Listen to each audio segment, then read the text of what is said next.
What's up, everybody? Welcome to Podcast Now. I'm Alex, and in this video, I want to give you my full review on Final Fantasy 16. I finally beat the game, and so to start this, I want to go over just a couple quick stats, and then we'll go over the positives and negatives. So I beat the game, and I put in about 45 hours. That's around my clock time for it. I did, obviously, the main story, but also in terms of side quests, I did not do, I think, 3 or 4. I only missed 3 or 4 side quests. So I did every other side quest, and also I missed only the S rating hunts that you could do in the game. So everything else there I did as well. I got very, very powerful, so I was always kind of above the curve, the level that you needed to be. So let's start with some of the positives of this game. And what the title says, honestly, is my true feeling of this game. It's this close, and my fingers are about an inch apart when I'm saying it out loud. It's this close to greatness. And what I mean by that, and hopefully that's not confusing, this is one of my favorite games of the year. I really loved it. I'd say overall I take a lot of positives from this game, and I think I'm going to remember this game for the positives, which ultimately is the biggest thing.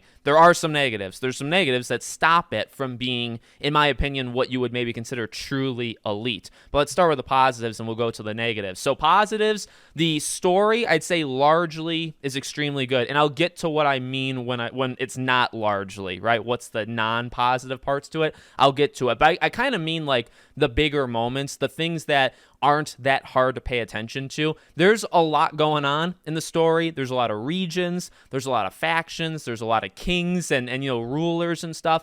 I would say when the game is being the most simplistic, right? You see the villain. They're telling you, their plan. They're telling you who you are. When you have Joshua and Clive, when you're looking at the main characters and some of the bigger story beats, when you're looking at some of the bigger action, right? Some of the bigger emotional scenes in this game. The game is firing on all cylinders and it's incredible, okay? And I mean that for the story. So I think at its best, the story is extremely good. I love the character of Clive. I love Jill. I love Joshua. I love, a lot of, even some of the side characters, I'd say, are very, very good. Sid, I don't really know how to classify him, like what kind of character he would be. I like some of the villains. Like, they did a really, really good job there. I like the scope, and you could even say that in terms of the story as well. The game becomes a different game. Like, when you play the demo, you kind of think, oh, this is like a Game of Thrones-like thing, and to an extent, it definitely is, but I would say after, and without spoiling certain things, after like Sid's arc, we'll say, it becomes basically a different game. Like the threats shift.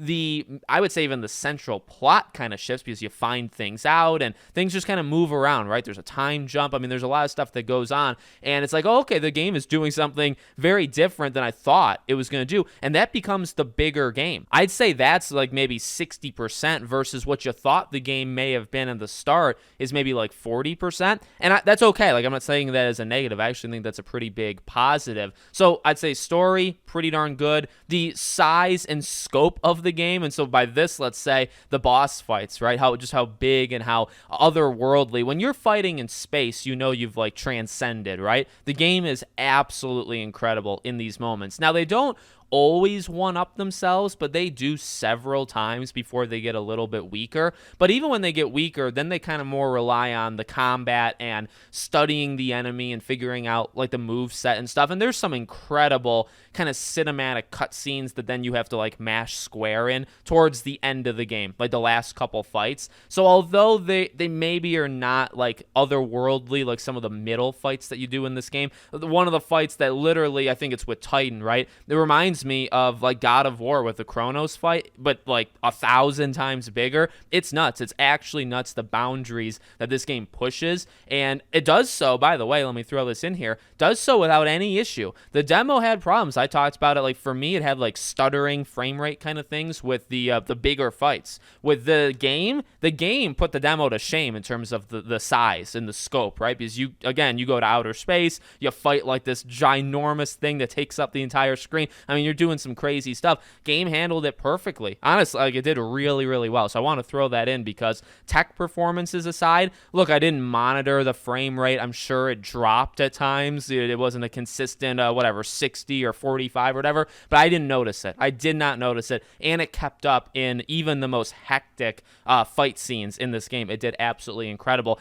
and they are just a joy to watch. They are so many hours long. Some of these boss fights can take like an hour. They have some of the biggest cinematics you've ever seen in your life. It's unbelievable. And yeah, it's like, does bigger mean better? Like, do I like it because it's so nuts and so big? I guess, but also like, that's a very technical, I feel like that's a really cool thing to see, and the rest of the game backs it up, right? Because if the game was just big boss fights and that was the only strength, that would maybe even be a weakness, right? Because you're focusing so much on that, but the characters are so good. The lead up to these fights, some of the more kind of grounded moments with characters talking, they're really good. So it's not just the boss fights. And then, well, speaking of fights though, let's talk about the combat. I love it. I know there's the argument of, is Final Fantasy 16 not Final Fantasy? And is it people don't want Devil May Cry in your Final Fantasy game? I disagree because we're going to talk about some of the weaknesses of maybe some of the side quests. But one thing to throw in with the combat is, like, no matter what you're doing, you're always having fun. Or at least I'm always having fun. I think the combat is legendary.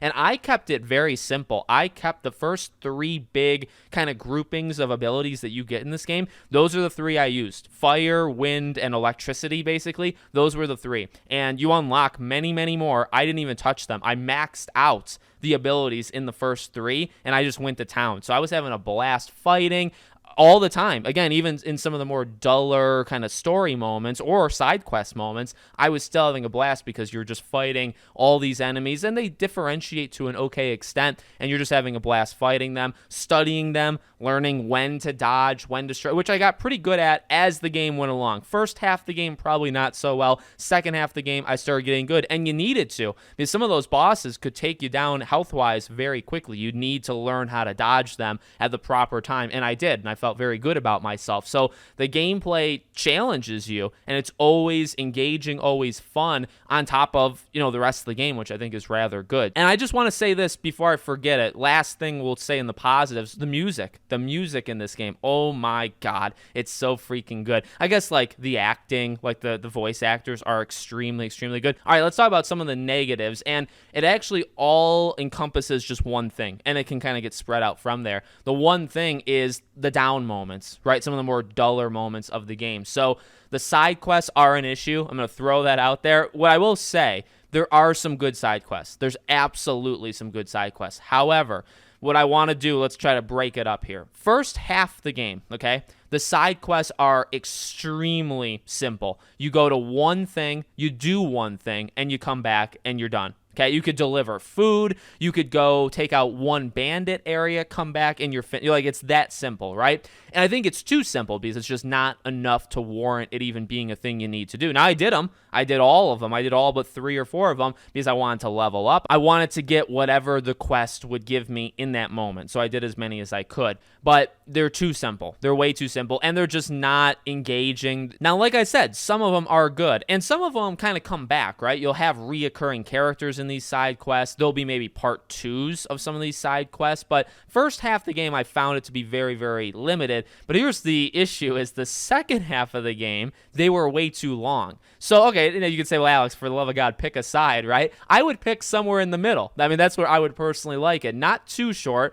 but not too long. There were some side quests in the second half of the game where you could be talking for minutes and minutes, like 3, 4, 5 minutes, to the point where I would read the text and not even care to listen to them. I would just skip to the next thing. So I would read faster than they would speak so I could just be done with it because it was too much. And you would go and you would do like 15,000 things. And see, that was the difference. In the first half of the game, you do like one thing per quest. In the second half of the game for side quests, you do like 3 or 4 things. And I just felt there was probably some middle ground. Now, again, second half of the game, there were also some good quests. There's also some cool like character moments in there. There's also some legitimate cutscenes. Some side quests have like legitimate cutscenes that don't rival the main stuff, but they're like built in. So I thought that was rather good. So there are some good ones, but there's a lot of bad ones. I'd say overall, I can probably think of like 5 to 10 side quests in this game, and the rest are just all filler, could care less what happened, could care less about the characters, don't remember them like at all. And then this does affect the main story. So the reason, at the beginning of the video when I said largely the story is good is because there are some down moments, and I guess like, do I understand it? Well, when you have these cinematic battles with gods, right? It's like, well, do you have to have some like lower moments? Yes, but not to the point of like boredom or checking completely out of the game, because the game does have that. There are some main quests where you will go around and you'll talk to like 6 to 8 people. That's the main quest. You'll go around in your hideout, you'll check in on like 6, 7 people, maybe you'll do like one thing, then you'll meet someone in a certain location, and then the next quest will start, and that will be like a cinematic thing. That'll be like an actual main quest. But they're all considered main quests, right? So there's just some really odd placement there. And again, maybe it's downtime, maybe it's because they feel like you need to get decompressed, and sometimes you do. Sometimes you fight one of these main bosses and it takes an hour because it's just so long, there's so many cutscenes, there's so much going on. Do you need to decompress from that? I guess, but do you need 30 minutes of talking to 8 people to kind of just recap and figure out what you're doing next? Do you need that? Not really, and it repeats over and over and over again. So there are probably 5 to 10 main quests that are just like that. They are massive filler in the game, and that does bring it down. So again, I'm not being like super ambiguous, or I'm not trying to like pull your leg or anything. The title is what I feel. Those moments, because the game is not perfect, right? If the game was perfect, that's what it would be. This game is a perfect game. That would be the title. The game is very close because the game at its best is incredible and extremely hard to beat. At its best, I don't know what game this year actually beats it, but there are some moments that stop it, right? Because there's some weaker elements or weaker parts to the game. But like I said, with the combat, even when you're doing these dumb side quests that don't matter, oftentimes you fight, so the fighting's fun. So you still are having, you're having fun, but you're doing things you don't really want to do. So it does have that. So I think that covers all my bases. Let me know what you think in the comments. Make sure you're subscribed, bell icon turned on, and I hope to see you all on the next one.